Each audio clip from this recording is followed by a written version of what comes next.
broadcast. It's the executive.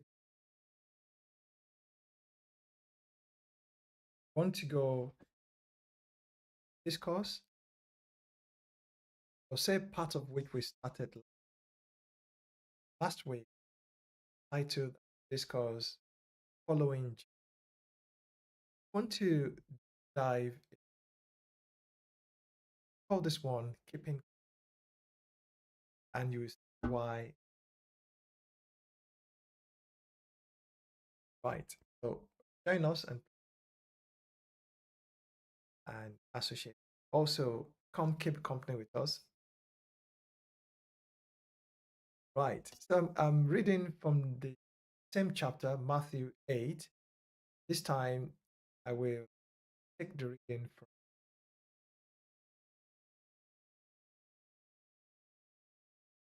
Then Jesus got in the boat and started across the lake with his disciples.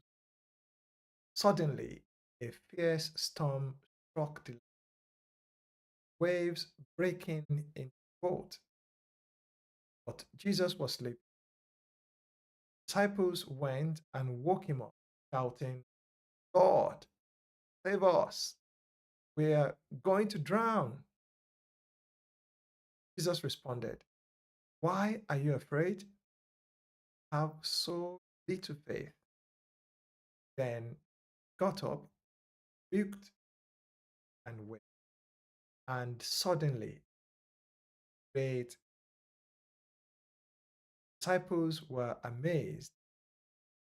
And they asked, Even winds and waves. Okay, now let's try to pick this a few points here.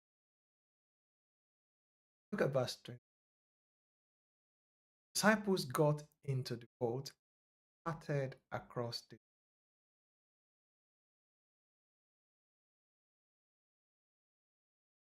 Jesus got in and started the lake with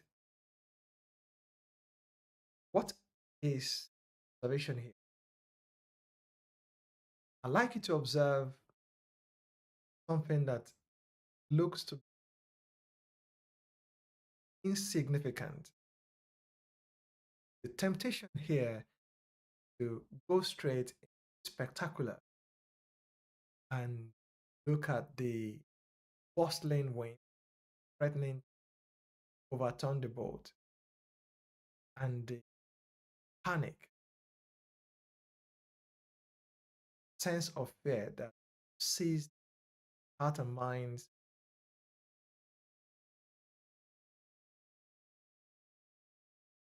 Right, let's try again. Sound. Okay, I was saying that the temptation here is to look at the dramatic scenery there where people seem to be afraid, apprehensive, fearing for their lives, and shouting, Lord, save us, we're going to drown. That is I guess, the natural thing that the mind gets drawn to. Then, of course, the, like, you can call it the majesty of Jesus waking from sleep with no bother whatsoever and going to face the situation and addressing it in such a firm way. Now, saying that temptation is to be so drawn to the drama that surrounds the whole episode. But I'd like to point your attention to something here, very in 23rd verse. Let me read it again. I think it might then become a bit obvious. People who are reading. Then Jesus got into the boat and started across the lake with his disciples. You observe something. I think the most important phrase there is with his disciples. In other words, Jesus was going with his disciples. The disciples were not going it alone, they were keeping company. And I think this is very important. You can call it divine presence to accentuate the point here. Or you can simply say that there is this union, there is this fellowshipping that Jesus and his disciples, he got into the boat and started a journey. We can associate the boat with so many things, from material to immaterial. For example, we could say, and Jesus started the year 2026 and began from the month of January with his disciples, knowing that in a 12-month year, chances are there will be various events. In fact, we can be quite certain that there will be various events. There will be various things. In fact, in just 15 days already in this year, I think we've seen a whole lot already, right across the world, even in our local community. So many things. But what is the peculiarity of discipleship? People who have taken the decision to accompany. This reminds us of Psalm 91. He that dwells in the secret place of the Most High shall abide under the shadow of the Almighty. The shadow there is not necessarily the physical casting of shadow. After all, the Bible says that God is light. Kind of light has no shadow whatsoever. Right? That there's no darkness, it doesn't cast any shadow, just pure light. So it's not shadow in the sense of the overcast of shadow, because light is coming through a fake object, which then casts a shadow, something else. The word shadow here would mean the covering, under the jurisdiction, under the responsibility. I like the word, which if you're not going to say is a bit too stretched, is you're under the governing authority of the Most. So you can even use another analogy to say, if you're not looking at just the year as a venture, you can look at various other things, maybe a started enterprise, venture. It may even be a family. Jesus got into the boat with his disciples. Now, in that boat, they were not just hovering around. It was not time to preach as it did the boat of Peter. They were going across the lake. Every journey of this nature will come with its own risk. No wonder when people are traveling across lakes and ponds, you're normally asked to be kitted safety, safety clothing, wear high visibility clothing, have inflated, like an inflatable jacket, because that comes with risks. There's always the potential of maybe in the worst case scenario, the boat experiencing some difficulties. People might need to be rescued, therefore, have the jacket, inflatable jacket, which you can then, with maybe even a whistle, just to say, "Hey, I'm here," in the case that someone needs to be rescued. So we know the usual risk factors that attend this kind of venture, but you can extend this to pretty much anything. Whatever we choose to do, once you decide to initiate any action from where you currently are, there's there's the potential of reward, but there's also the possibility of some risks. And such was the case here. I'm going to go across the lake, but difference here is Jesus was with his disciples. Now, that's the first point. The second point here, verse 24, is that notwithstanding the fact that Jesus was with his disciples in the boat going across the lake, there was a fierce storm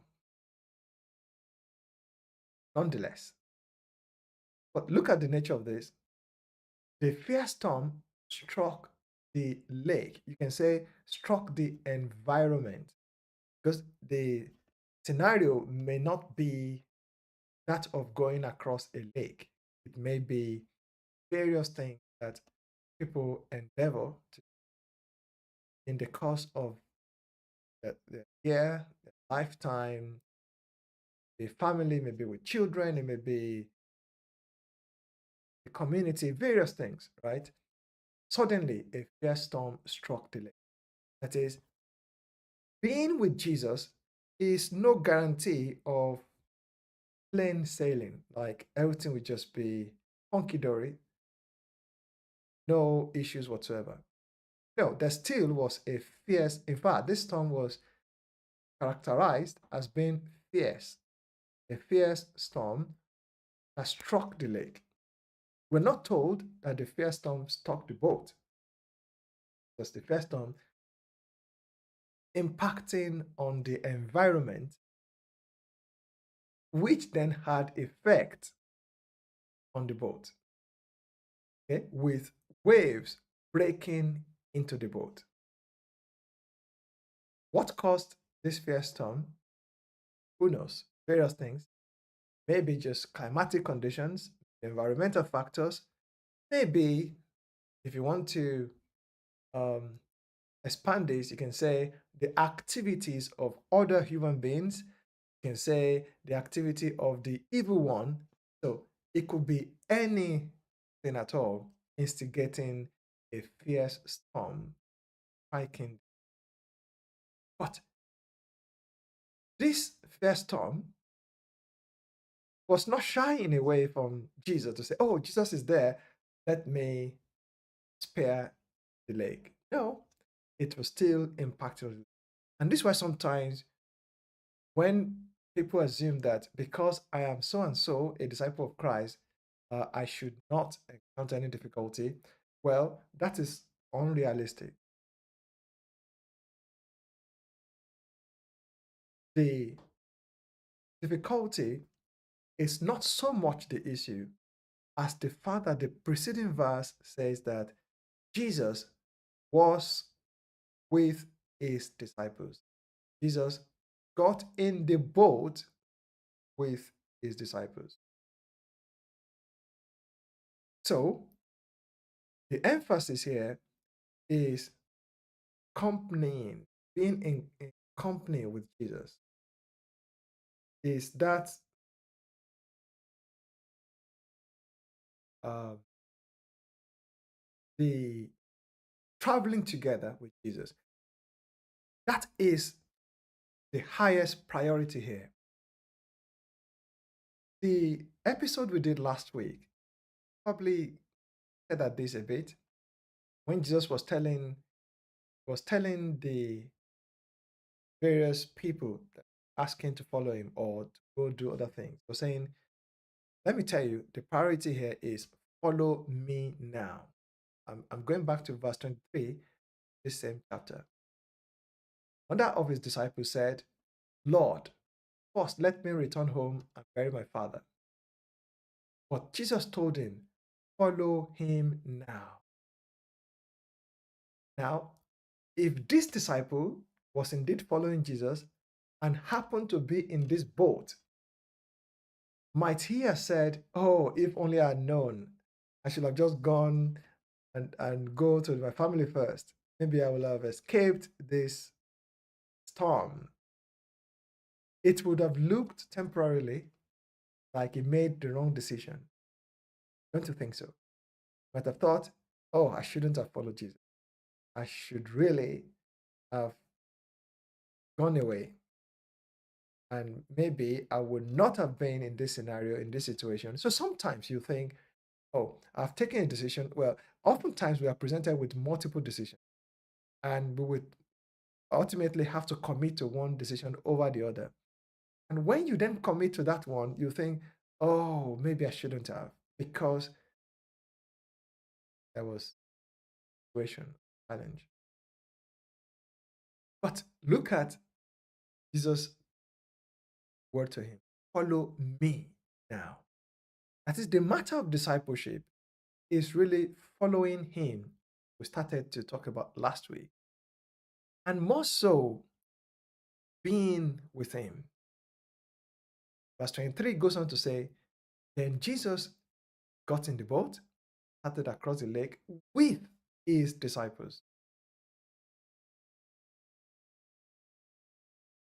There is this strong emphasis between Jesus and his disciples. You remember when he first encountered Peter, Andrew, James, and John, the simple word he said to them was, follow me. So this following Jesus is the key matter of discipleship, is the priority of discipleship. Well, I would say following him and being with him, such that even if a fierce storm was to arise, it will be with him. Even if waves were to break into the boat, it will be in the same boat, sorry, with him. But then look at this interesting thing, and I think this was carefully put there to make a point. But Jesus was sleeping. If he was sleeping, was that even an added risk that, oh, before he could wake up, perhaps the worst will have happened? But Jesus was sleeping, but he was with them. They were following him, he was with them, but he was sleeping.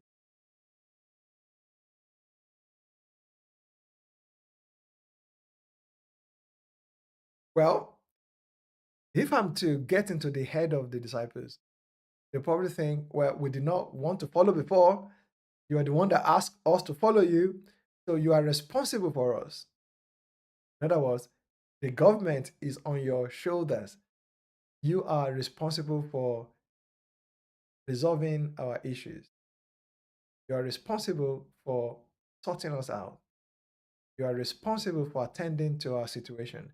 So look at what the disciples did. Well, expected. The disciples went and woke him up. How about courtesy? Someone is having a nap, just leave them alone. No, no. Courtesy flew right into the lake at this point. The disciples went and woke him up, shouting, Lord, save us. Oh, how about speaking gently, being respectful? No, no.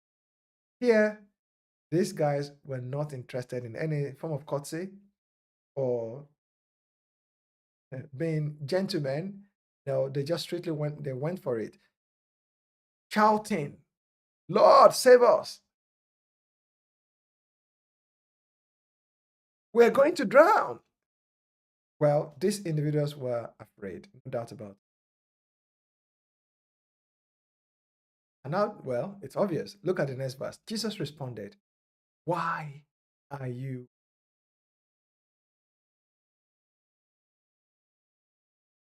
There's a lot to look at in verse 26. Why are you? We can put it in another way. You are not meant to be afraid. You shouldn't be afraid. Because if somebody's asking me, why are you afraid? What you are saying to me inadvertently, indirectly, is, well, I don't expect you to be afraid. This should not instill fear. This should not instigate fear. Why did Jesus say that?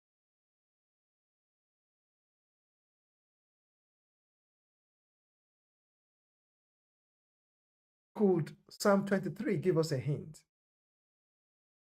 Though I walk through the valley shadow of death, I will fear no evil because you are with that relevant? I think it is because the matter here is Jesus was with his disciples. Haven't told them, follow him. Yes, he was sleeping. Yes, if a fierce storm struck the lake, yes, waves were now breaking to the boat. Meaning that sometimes things happen and these things are not arm's length. They are happening and you can see the impact directly in your own space. Jesus is saying, why are you afraid? There is this embargo that Jesus puts on fear. I mean, Jesus simply does not want fear environment. He just wouldn't tolerate, or he just really had a no for fear response.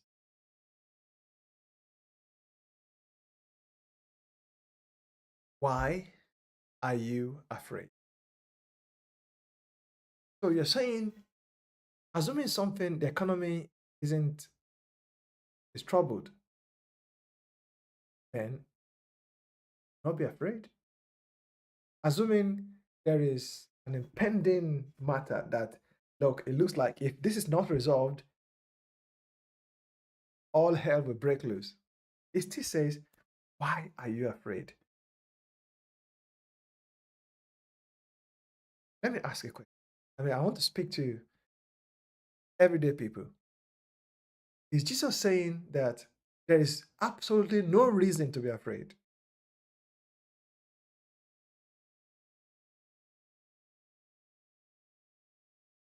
He's asking why they're afraid. So maybe that's even the question to ask. What is the reason for being afraid? Yes, being afraid is one thing, but why? In other words, if I'm reading this and not, I mean, excuse me if you think we're trying to find needle in a haystack here. So the reason for fear is perhaps the matter to look at because fear is an element that's always present. But the reason for being afraid is what we really need to look. So Jesus is asking, funding, because he could see them very afraid. Is he saying that, well, let's try to investigate why you're afraid? Is it the fierce storm that's making you afraid? Or is it the matter of the waves breaking into the boat that's afraid? Or is it that I am making you afraid?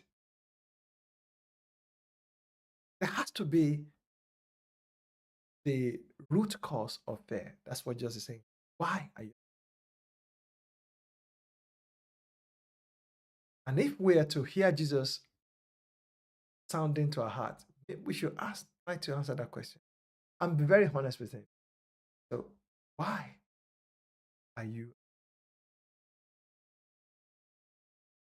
It will be useful to be able to say, this is the reason why I'm afraid. But Jesus didn't wait for a response. He diagnosed the issue. But sometimes you go to a doctor and say, well, how long have you had this symptom? Does it pain here? Now that they ask those questions and then they try to figure out something. But Jesus was not trying to figure things out in a way. He seemed to be quite emphatic. Ah, no, I can tell why you're afraid. He said, you have so little faith. But you will say, these are disciples. They already had enough faith to follow Jesus, didn't they?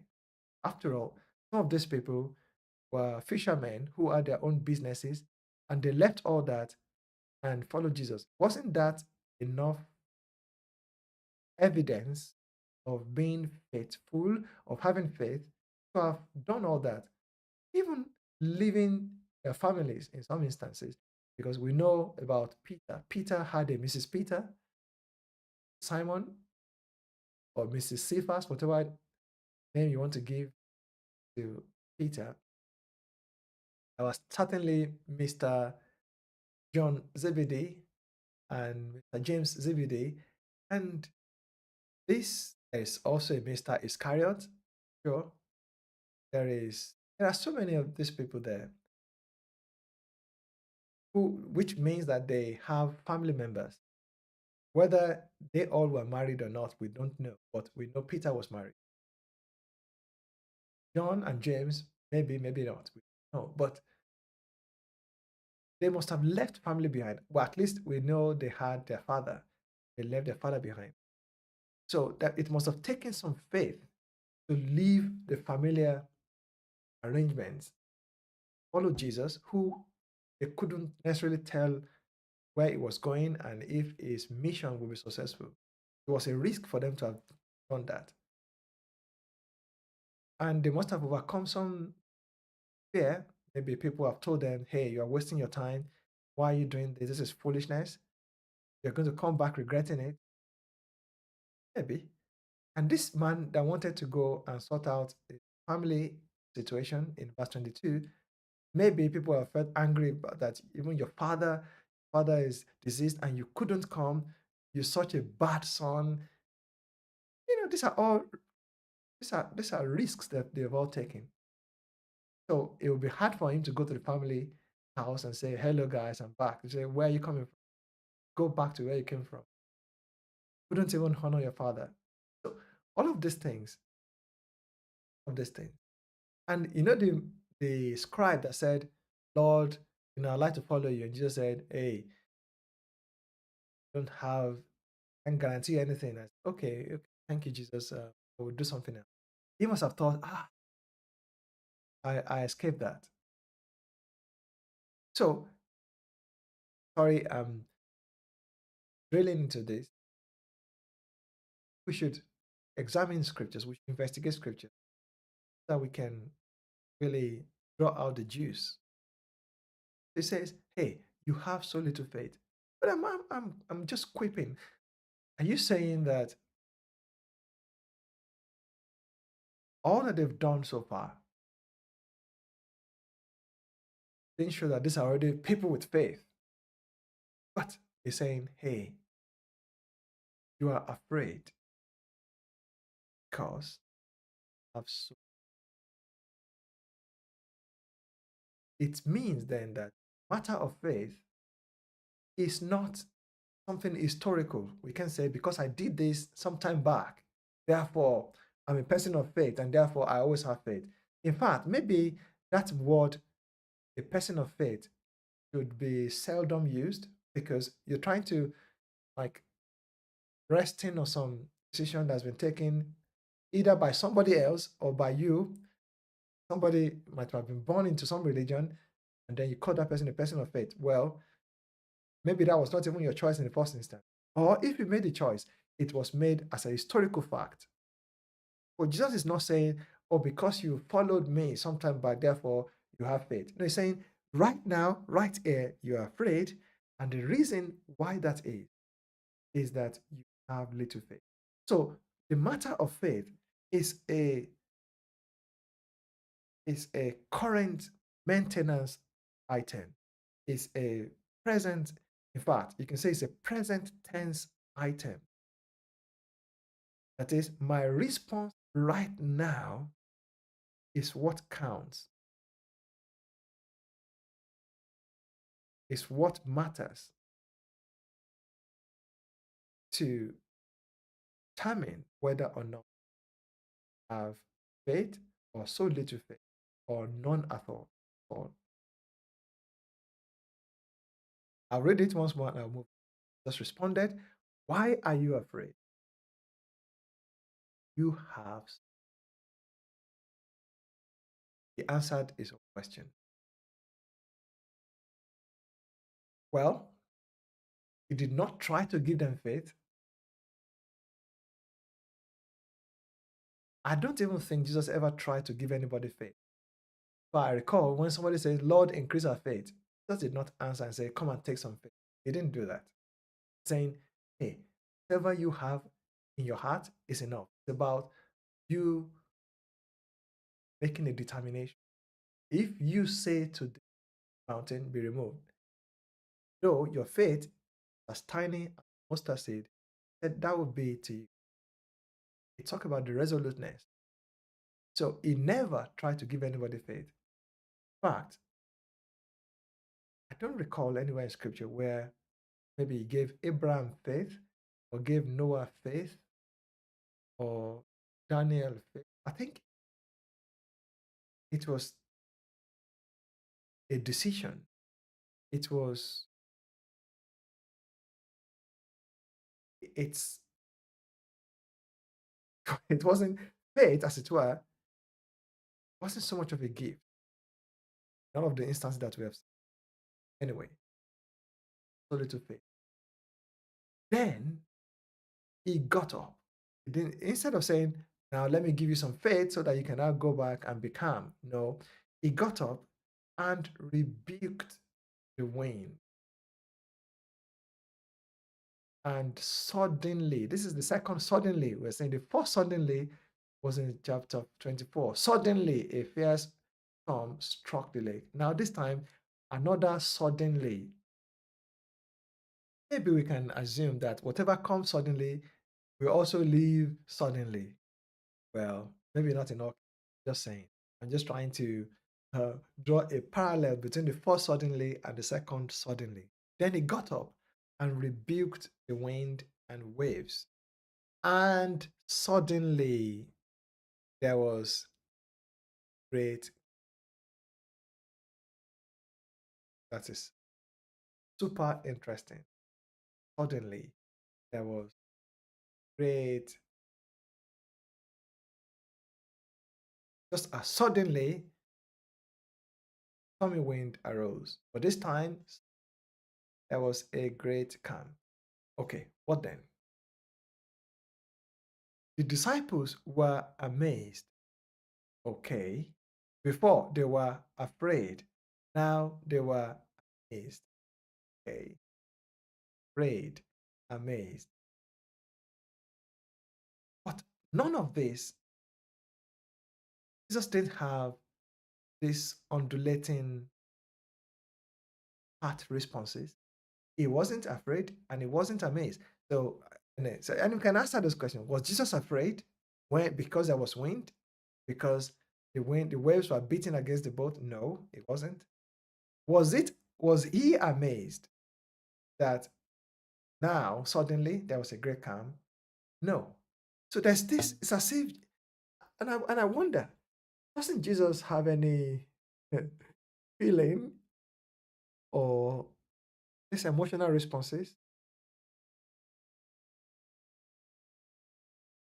He does, right? But We'll probably say at a later time that these were of a different kind, neither afraid nor, well, let me put it away. This kind of amazement is still tied to the little faith.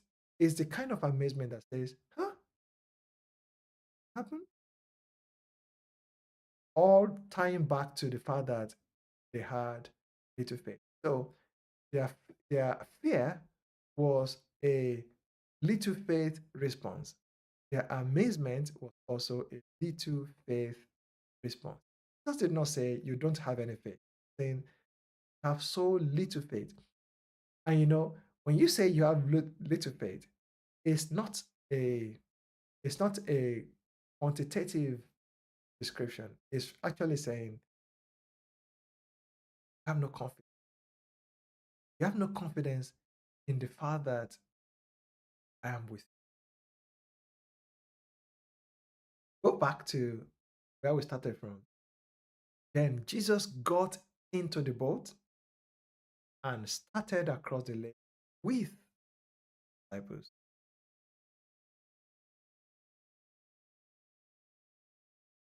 For whatever reason, the storm came. Maybe it was the sudden nature of it, whatever. They His being with them was no longer seen as an insurance. Just was saying to them, why are you almost reading between the lines, between those two words, sentences. Yeah, I'm here. Why are you afraid? Have no confidence in, or don't you have any confidence?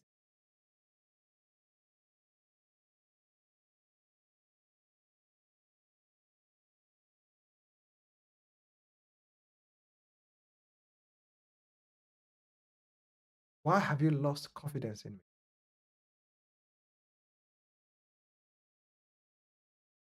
Did I bring you into the boat to destroy you so that you could perish?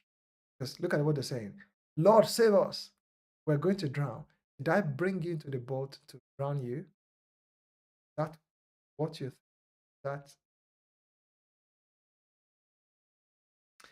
maybe that's what the psalmist understood. Said, though I walk through the valley of the shadow of death. What they mean by the valley of the shadow of death, the is the terrain, like sharp edge of mountain, of a hill that goes into what they call the ravines. So the problem here is when any sheep should fall down into the ravines, even if you manage to pick them up, they are either picking them up with broken bones, maybe even dead, because of the roughness of the terrain, and also it's also very steep edges of the closely like, if you have to, like, it's like going to a valley, like the very rough edge of the rock. If you type ravines, see what I'm saying. They say, but though I walk through the valley of the shadow of death, where so there's that one. There's also the possibility that when you go through valleys, that's when people potentially thieves, robbers will hide, attack. So there are so many things to that. You could also have animals that will have their dens and just lock in to attack. So there are so many risk factors. They say, though there are so many risk factors that could be life threatening, that I shall fear no. And the reason is you are with me. And here, the reason here is, look, why are you afraid?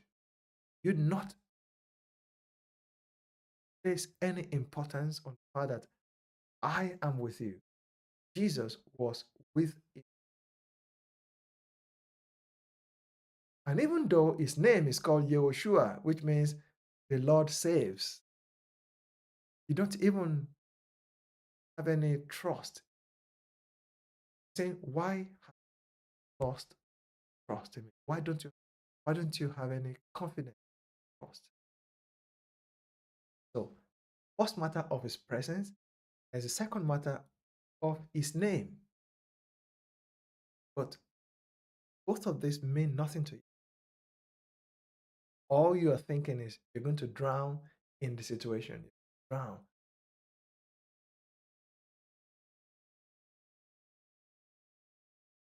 No wonder after there was this great calm, after Jesus had spoken, the only response they had was being amazed. They swung from being afraid to being amazement. This is I will call it a negative amazement. It was more of, huh, wow, special. But do you think Jesus was impressed because they were amazed? No. Look at what they said. Who is this man? They asked. In other words, Jesus was like a hero, like, or kind of weird creature. I mean, who is this man? Even the winds and waves obey him. They had little, that was still little faith. So, bringing this home,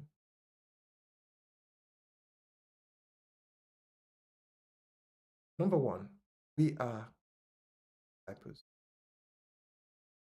He has invited us to follow him. And he says, I am, so where I am, there shall my servants be.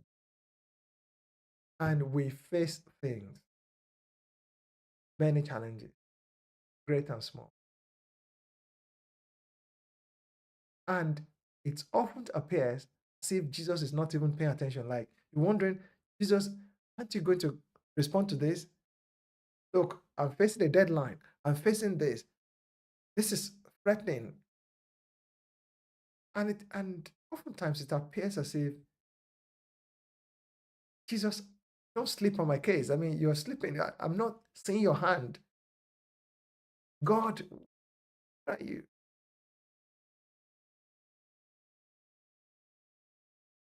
You'll be asking, was it easier for God to prevent Daniel, Shadrach, Meshach, and Abednego from going to the fire than to save them from the fire? I tell you what, most of us would prefer not to go into the fire at all. But even the fire does not threaten God. See, this is the thing.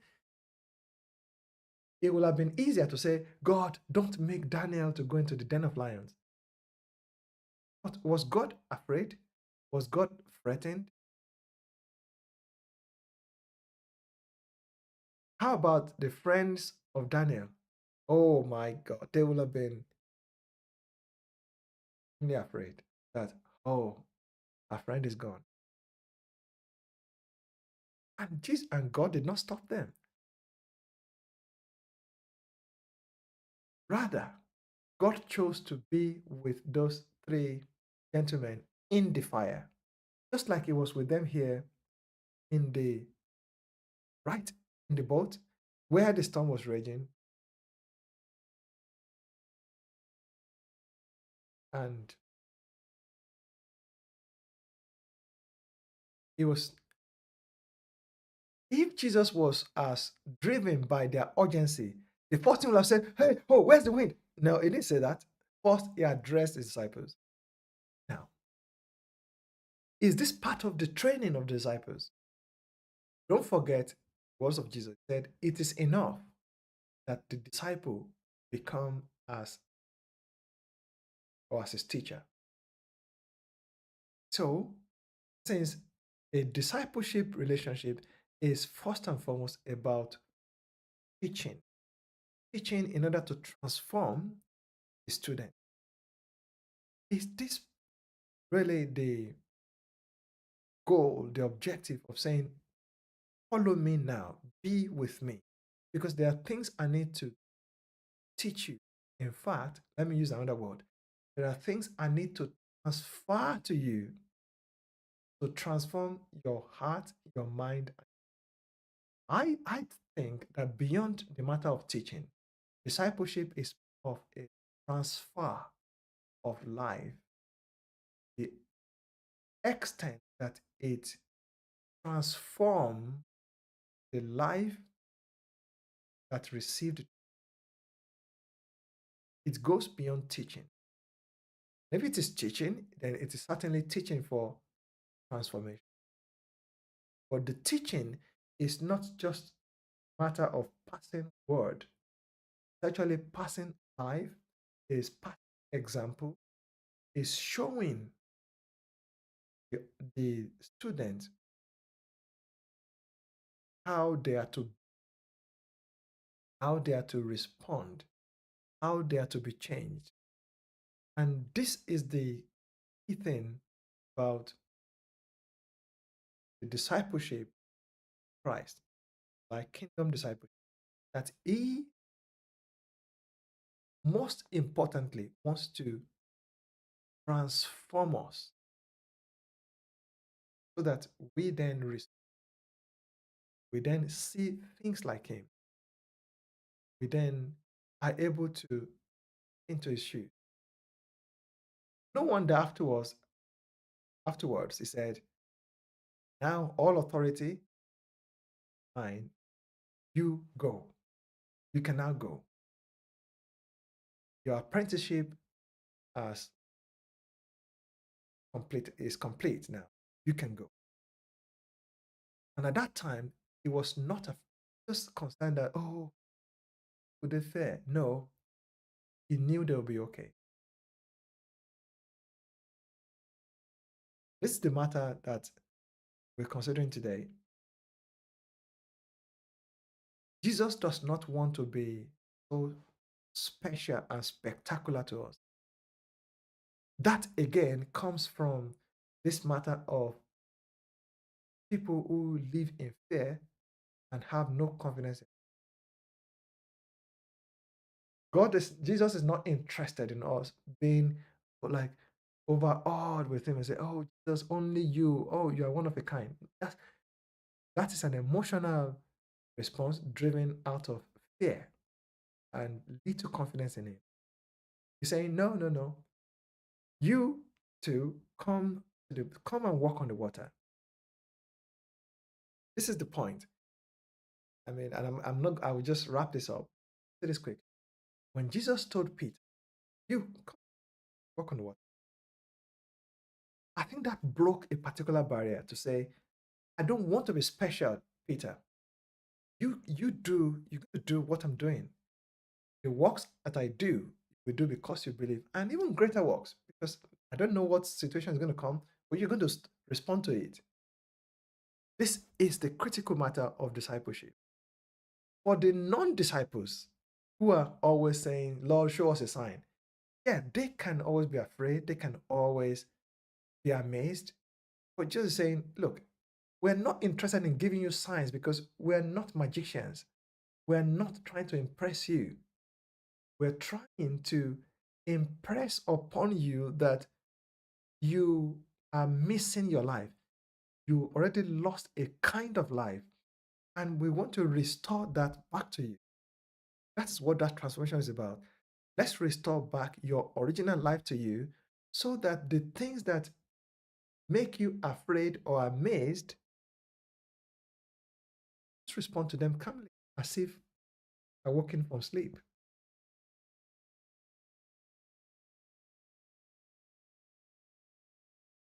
This is the heart of this matter. I hope this has been useful. Thanks for joining us. We look forward to being same time by the grace of God. God bless you and see you.